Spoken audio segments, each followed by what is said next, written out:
অভিনয়কে পেশা হিসেবে নিতে চাইনি। আমার স্বপ্ন ছিল অন্য। অনুসুয়া মজুমদার 30 বছরেরও বেশি হয়ে গেল, বেশ কয়েক যুগ কাটিয়ে ফেলেছেন এই ইন্ডাস্ট্রিতে।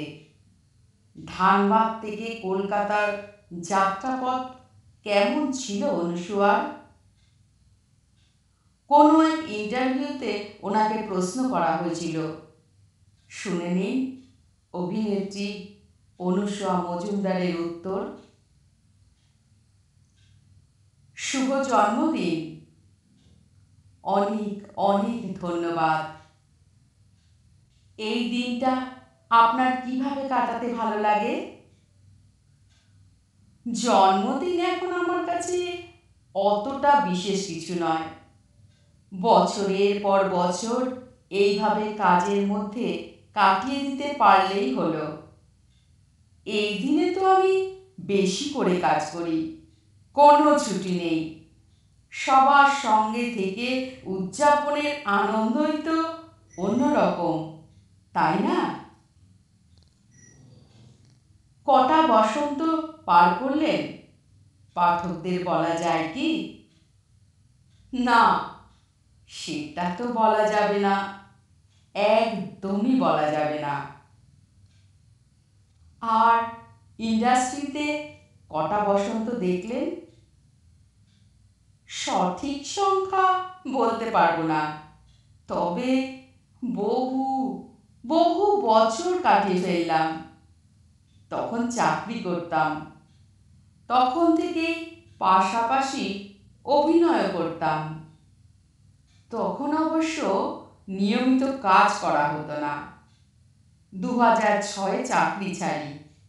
ব্যাস, তখন থেকে পুরোপুরি মন দিই সিনেমা, সিরিয়াল আর নাটকে। আপনার ছোটবেলা কেমন ছিল? আমার জন্ম ধানবাদে, সেখানেই আমার শৈশব কেটেছে।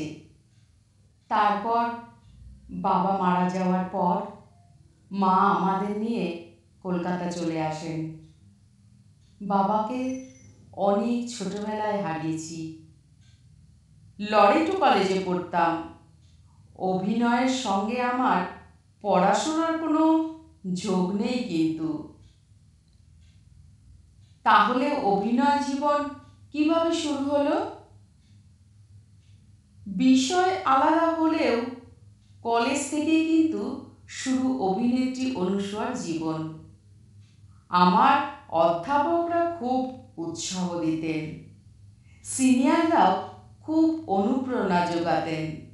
তবে অন্তর্বর্তী কলেজ প্রতিযোগিতায় অভিনয়ের জন্য প্রচুর পুরস্কার পেয়েছি। এই যুগের অনুপাতে তাহলে আপনার অভিনয় যাত্রা অনেক সহজ ছিল, তাই না? না, সেটা বললে আবার ভুল বলা হবে। ধানবাদের মতো ছোট শহর থেকে এসে কলকাতায় মানিয়ে নেওয়া এতটাও সহজ ছিল না। ভয়ে ভয়ে থাকতাম শহরের মেয়েদের সঙ্গে পাল্লা দিতে। লাজুক ছিলাম খুব। আমি তখন নাচ করতাম, গান শিখতাম, অভিনয় শিখিনি, কিন্তু ইচ্ছেটা বরাবরই ছিল। স্কুলেও প্রচুর নাটক করেছি, কলেজেও বিভিন্ন অনুষ্ঠানে যোগ দিতাম। তখনই বুঝতে পেরেছিলাম অভিনয় আমায় খুব টানে। বুঝেছিলাম এটা নিয়ে ভাবা উচিত। তবে মজার বিষয়, আমি কখনো অভিনয়কে পেশা হিসাবে নিতে চাইনি। কত্থক শিখতাম, ওটাকে পেশা হিসাবে নেওয়ার ইচ্ছা ছিল, কিন্তু সেটা হয়নি। কম বয়সে বাবাকে হারিয়েছিলেন। সেই সময় অভিনয় করার জন্য মায়ের থেকে অনুমতি পাওয়া আদৌ কি সহজ ছিল? হ্যাঁ, ভীষণই সহজ ছিল। আমার মা খুবই স্বাধীন একজন মানুষ ছিলেন। মায়ের মধ্যে সাবেকিয়ানা আর আধুনিকতার অদ্ভুত এক মিশেল ছিল। মায়ের খুব উৎসাহ ছিল। মা সব সময় বলতেন, কারো যদি কোনো প্রতিভা থাকে তাহলে তা সব সময় লালন পালন করা উচিত। মায়ের বড় হওয়া বেঙ্গালুরুতে, ওখানেই বিয়ে হয়েছিল। দারুণ গান গাইতেন, টেনিস খেলতেন। খুব অনুপ্রেরণা জুগিয়েছিলেন আমার মা। শুধু মা নয়, শ্বশুর বাড়িরও খুব উৎসাহ পেয়েছি। আমার বিয়ের সঙ্গেও কিন্তু অভিনয়ের যোগ রয়েছে। কিভাবে? নাটকের মঞ্চে আমার স্বামীর সঙ্গে আমার আলাপ। দীর্ঘদিন মঞ্চে অভিনয় করেছি একসঙ্গে। তারপর সম্পর্ক গড়ে ওঠে, বিয়ে করি। আপনারা তো 4 বোন। আপনার পরিবারের আর কেউ অভিনয়ের সঙ্গে যুক্ত ছিলেন না? না, আমার বোনেরা কেউ যুক্ত ছিলেন না। তবে আমার ঠাকুরদাদা পাড়ায় মাঝে মাঝে অভিনয় করতেন। তবে চর্চা ছিল। অরুন্ধতী দেবী আমার সম্পর্কে এক পিসি হন। রমেন রায়চৌধুরী আমার সম্পর্কে দাদা হন। অনেকেই যুক্ত ছিলেন। আপনি তো সিরিয়াল জগতের বিবর্তন দেখেছেন। এই পরিবর্তনটাকে কিভাবে বিশ্লেষণ করবেন? জীবনে ধ্রুব সত্য একটাই, তা হলো পরিবর্তন। বদল তো সবসময় হবে, তার মধ্যে নিজেকে মানিয়ে নিতে হবে। সেই স্রোতের সঙ্গেই ভেসে যেতে হবে, না হলে পিছিয়ে পড়তে হবে। আমার তো ছোটদের সঙ্গে কাজ করতে কিন্তু বেশ লাগে। আর জীবন থেকে বেশি আশা করা উচিত নয়। যতটা ভগবান দেবেন সেটাই মন থেকে মেনে নিতে হবে। এত বছর ইন্ডাস্ট্রির সঙ্গে যুক্ত, কিন্তু গোত্র মুখার্জি তার বউ, এর হাত ধরে এমনভাবে বড় পর্দায় দেখা গেল আপনাকে, মনে হয় কি অনেকটা দেরি হয়ে গেল সুযোগ পেতে? না, আমি তো ওইভাবে ভাবি না। আমার মনে হয় এমনভাবে ভাবলে আমার নিজের সৃজনশীলতা হারিয়ে ফেলব, নিজেকেও সংকীর্ণ মনে হবে।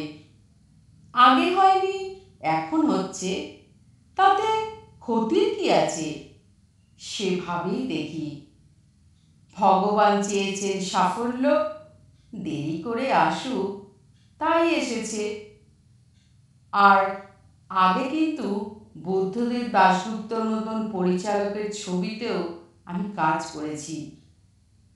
তবে তা হয়তো এমন বাণিজ্যিক ঘরানার ছবি ছিল না। আমার কোনো ক্ষোভ নেই জীবনে। আমার ধারাবাহিকও তো কম সফল নয়।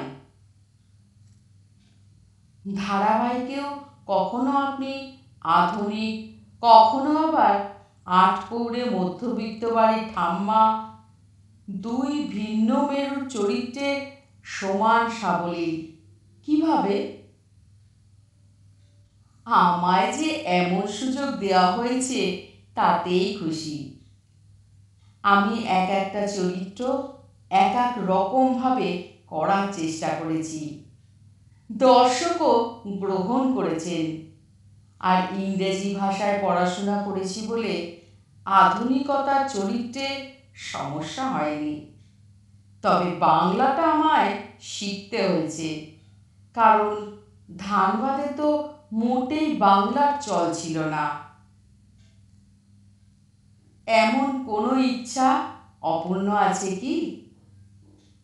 না, অপূর্ণ থাকা মানেই তো ক্ষোভ থেকে যাওয়া।